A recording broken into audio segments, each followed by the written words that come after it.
Olá, bom dia, boa tarde, boa noite, conforme a hora que estejam a visionar esse vídeo. Vamos então continuar o nosso estudo da programação em C para ambientes Linux com a parte da seção do pré-processador. Portanto, o pré-processador. O pré-processador é um programa que processa os ficheiros de código-fonte. Portanto, é o primeiro elemento a entrar em ação quando nós mandamos compilar uma aplicação, um programa código C no compilador. E o que ele faz é basicamente resolver tudo o que é a diretiva do pré-processador. Uma diretiva do pré-processador é identificada por um cardinal. Portanto, aqui temos um exemplo do include, o famoso include do stdio.h, onde são incluídos os protótipos necessários, por exemplo, ao printf, daí eu dizer que é famoso. Temos também aqui mais alguns exemplos de diretivas do pré-processador. Temos o include, temos o define, if, def, endiv, prima, há mais algumas, como por exemplo o cardinal ever, etc, etc. Não é? Quando nós usamos um include, já agora, quando ele é identificado com sinal menor e maior, já sabem que os ficheiros.h estão no diretório /usr/include, isso no caso do Linux, obviamente, no caso de outras plataformas e de outros compiladores, eles estarão também no diretório do sistema. Portanto, recordando o pré-processador, eu posso ter acesso ao código produzido pelo pré-processador no GCC quando uso a opção "-e" maiúsculo, não é? Portanto, GCC "-e" maiúsculo, nesse caso prog.c, vou ter o output e o output é produzido no stdout, ou seja, é produzido para o terminal, para o ecrã.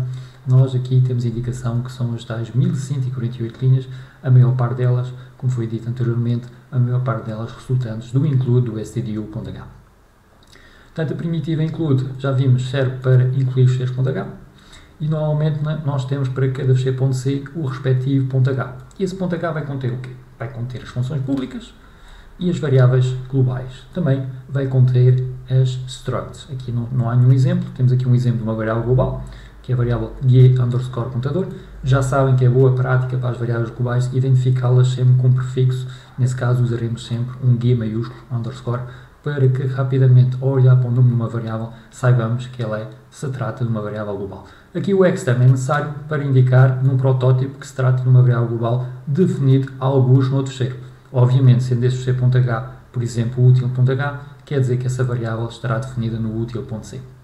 Temos também aqui em baixo o protótipo de uma função, em que estamos a dizer que ela devolve um double, que ela se chama calcula sqrt, calcula raiz quadrada, e recebe como parâmetro um double. Reparem que aqui não é indicado o nome do parâmetro, poderia ser indicado, mas é completamente irrelevante.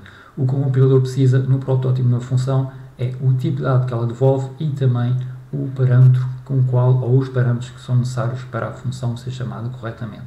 Não precisa de saber o nome dos parâmetros, aliás, o nome é apenas para consumo humano. Aqui temos um exemplo mais completo de um ficheiro.h, em que temos aqui logo a abrir duas linhas, que são duas primitivas do pré-processador, como se pode reparar, o cardinal está aqui a precedi-las. Portanto, temos o if not def util.h, define util.h e no final temos o complemento daquele if, ou seja, temos o endif, eu vou aqui tentar não arriscar aqui muito, o endif que está associado àquele if not define. O que é que isso quer dizer? Esse esquema aqui é um mecanismo para proteção contra múltiplos includes.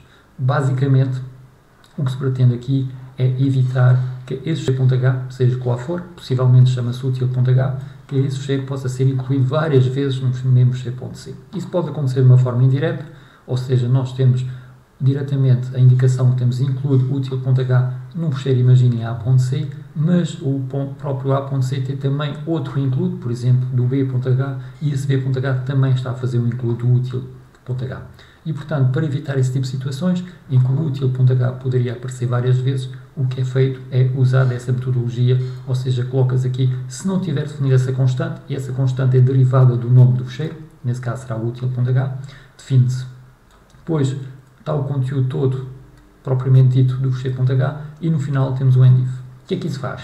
A primeira vez que o ficheiro for incluído, portanto, imaginem no a.c, o que vai acontecer é que essa constante não existe, o util.h não existe. Não existindo, ela é definida e o resto do código é incluído, ou seja, é colocado no sítio onde está o include. Na segunda vez, na segunda tentativa, como essa constante já está definida, o if not def vai devolver um valor falso e, portanto, estando ela definida, quer dizer que tudo que está aqui dentro, até o endif, é saltado, portanto, não é considerado. Por outras palavras, o ficheiro util.h nunca é incluído mais do que uma vez num ficheiro.c. Bem, olhando ainda para aqui, para o código que está aqui dentro dos defines e do endif, podemos aqui observar vários tipos de dados a serem definidos. São tipos de dados conveniências, são aquilo que nós chamamos de alias. Portanto, o int 8 em maiúsculos aqui é para indicar que é um unsigned char. O 8 aqui será o número de bits. Como sabem, um char tem 8 bits. Isso pelo menos na linguagem C. E aqui em baixo temos os protótipos. Normalmente é esse o caminho. Primeiro os typedefs, depois as estruturas de dados, que aqui não existem, e finalmente as funções ou os protótipos das funções. Podem reparar também aqui que nesse caso é necessário ser de facto primeiro os typedefs e depois os protótipos das funções, pelo facto de aqui existir o uint8, ou seja, esse uint8 está aqui declarado aqui em cima e portanto nunca poderíamos ter primeiro a função depois de ter o typedef. Primeiro tem que ser sempre os typedefs, depois as structs a existirem e finalmente os protótipos das funções. Na terminologia anglo-saxónica temos ainda outra forma de fazer a proteção dos multiple includes, que já agora chama-se include guard. Portanto, o include guard é um mecanismo pelo qual nós evitamos que um fecheiro.h possa ser incluído várias vezes. Já vimos a forma usando o pré-processador, if not def, define and if, em que o nome aqui da constante corresponde ao nome do fecheiro, nesse caso será util.h. Vamos colocar tudo em maiúsculos, usando aqui um underscore para substituir o ponto. E, finalmente, a alternativa que muitos compiladores suportam, embora não seja parte da norma do C, é o prima once. Ou seja, nós podemos usar, em lugar disso, do que está aqui indicado, portanto, das partes que estão aqui nessa cor roxa, podemos usar o cardinal prima once. E com esse cardinal prima once, o compilador, quando for uma tentativa de fazer um múltiplo include, apenas fará o primeiro include, saltando os outros. Ainda sobre os includes, algo que nós já falámos, ou seja, includes do sistema são identificados com sinal menor e maior. Portanto, o fecheiro aqui, fecheiro sistema.h, é um fecheiro que está a algures, no caso do Linux, no diretório /usr/include ou num subdiretório. No caso de ser um fecheiro definido pelo utilizador, usam-se aspas, como estão aqui indicadas, e isso faz com que o pré-processador vá à procura desse fecheiro no diretório corrente, onde está o código-fonte, ou então, se for indicada a opção "-i", ele vai à procura, a opção "-i" serve para indicar diretórios alternativos, portanto nós podemos indicar vários outros caminhos de diretórios e será também um caminho de pesquisa para o compilador ir à procura dos nossos fecheiros.h. Okay? Portanto, tendo aqui um exemplo, novamente colocam-se primeiro os fecheiros do sistema, os includes que estão associados a fecheiros do sistema e depois os includes que estão associados aos nossos fecheiros. Okay?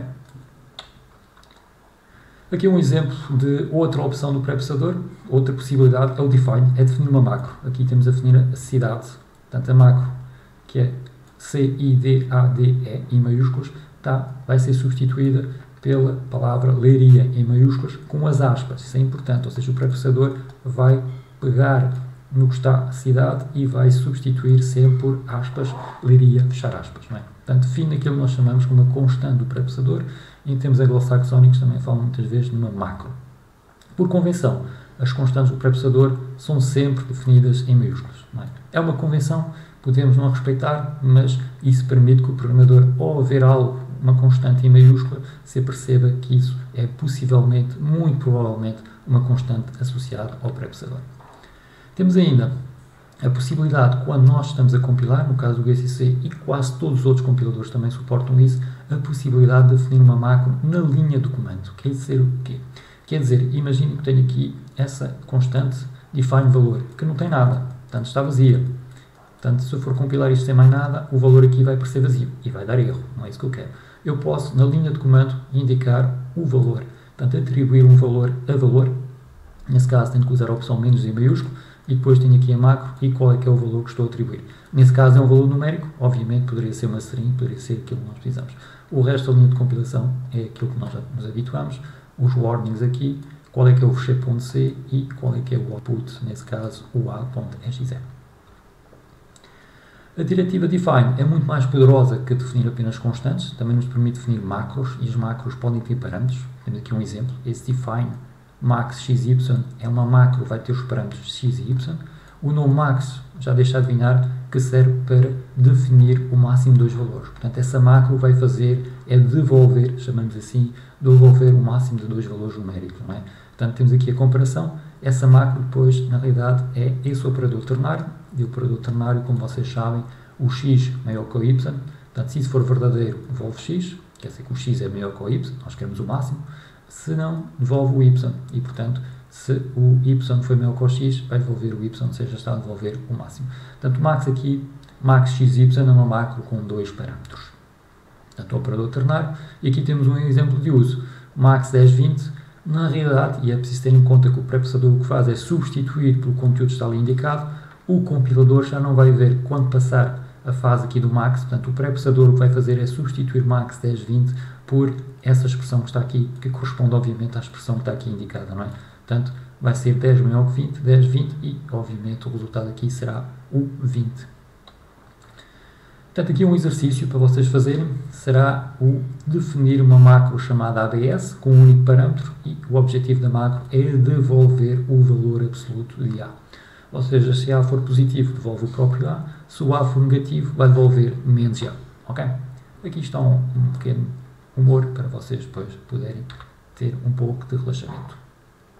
Temos ainda na parte do pré-processador, como vos disse, é um elemento relativamente complexo, a parte do condicional, ou seja, o pré-processador também suporta aqui operadores condicionais. Nós já tínhamos visto isso na proteção multi-include e agora temos outro caso de uso que é usar para código ser compilado apenas quando uma determinada macro está definida.